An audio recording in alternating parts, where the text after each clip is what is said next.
Knapsack equipment in the British and Empire armies had been in use since the early 1700s in one form or another.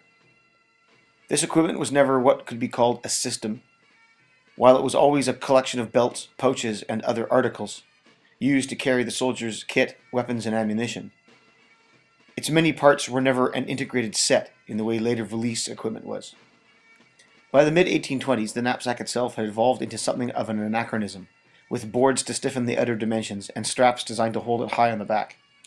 By the 1860s, the final pattern had been produced, with smaller dimensions and a somewhat simplified harness arrangement. By the 1870s, knapsacks had begun to be replaced by the 1871 valise equipment, although it was in use as late as 1884 by the York and Lancaster Regiment in the Sudan. My knapsack is of a pattern shown in Pierre Turner's book, Soldiers' Accoutrements of the British Army, 1750 to 1900, and it is made out of oilskin with a canvas lining and vegetable tan leather to replace the buff. A peculiar feature about knapsacks of the era is the myriad of straps required to gain access into the main compartment.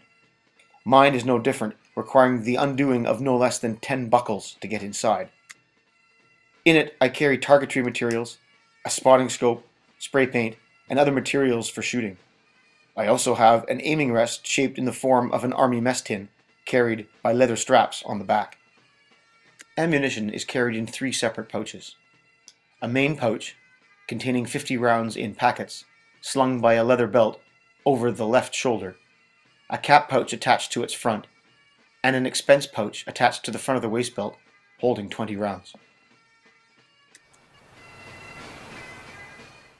From this angle, you can see well the features of this equipment.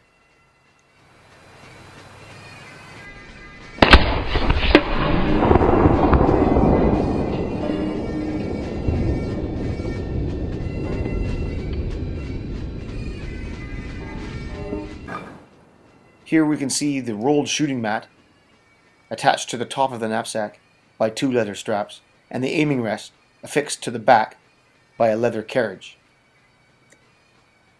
The other parts of the equipment can also be seen.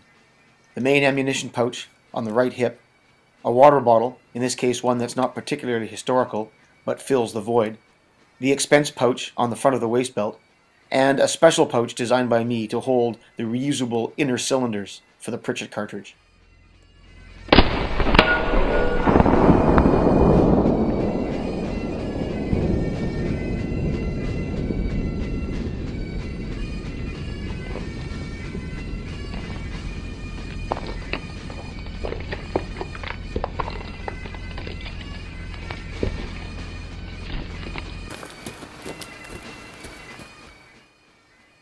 While not particularly uncomfortable or galling, with a limited amount of weight in it.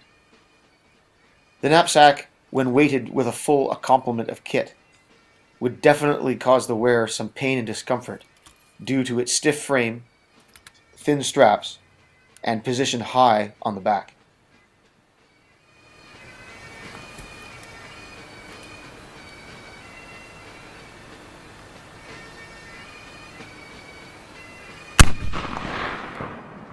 In this circumstance, I'm demonstrating the evolution of loading in the kneeling position as a member of the front rank, as here illustrated in the 1862 manual. The butt is held to the rear on the ground with the muzzle to the front, enabling the user to load efficiently and quickly.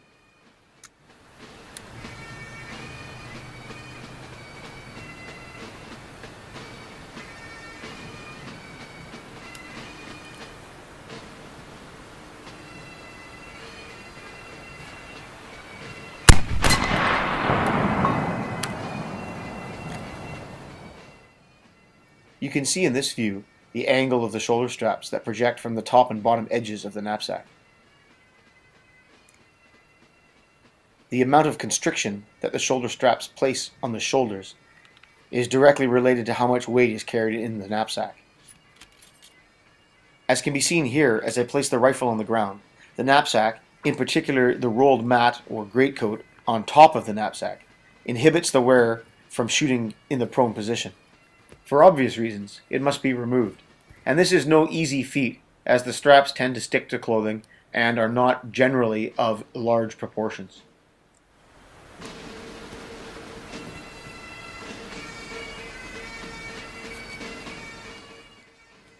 This rifle and its cartridge are plenty accurate, seen here engaging the 18-inch gong at 330 yards.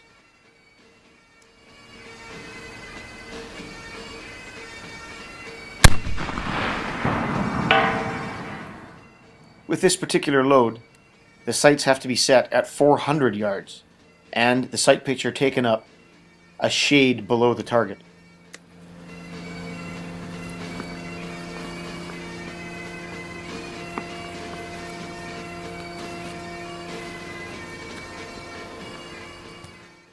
I decided in this application to use the alternate technique while skirmishing of loading first and then advancing to your filemate as prescribed in the Field Exercises and Evolutions of Infantry of both 1859 and 1862.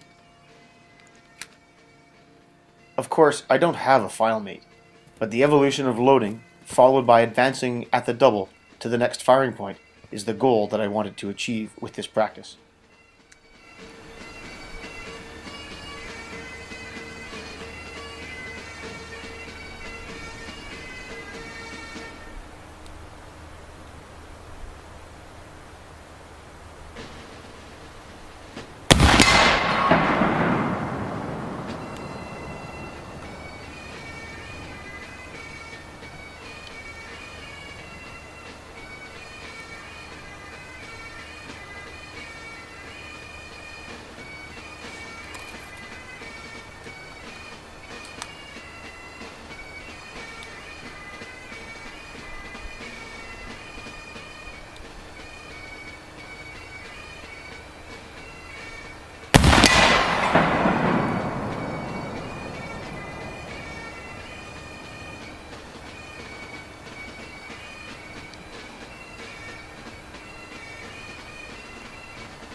Because I was behind a barricade at this point, I elected to use the evolution of loading from the kneeling position as a member of the rear rank. In this version, the butt is placed to the front, with the muzzle canted towards the rear, away from your filemate in the front rank.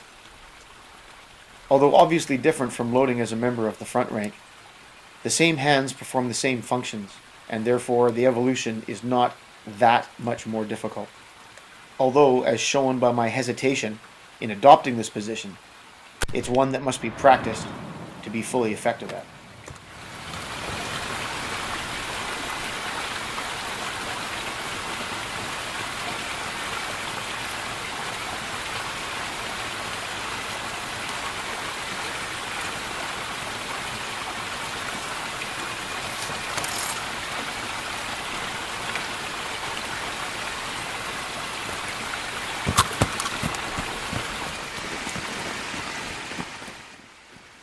Doubling in full knapsack equipment is not that difficult. However, I took the precaution here of placing the waist belt over top of all other straps and belts to ensure that they'd be held close to the body and not flop around while in motion.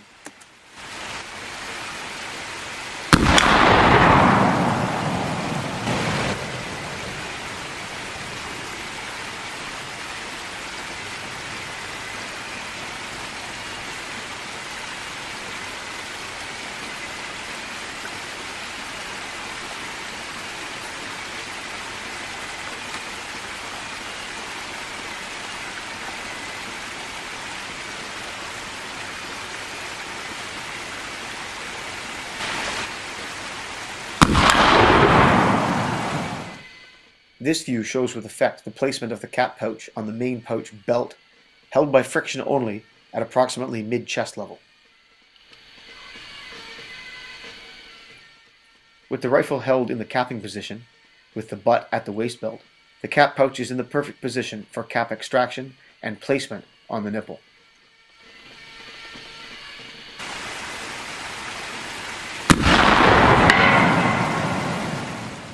As far as shooting goes, knapsack equipment is restrictive rather than being prohibitive, and in that sense is no different from any other set of infantry equipment.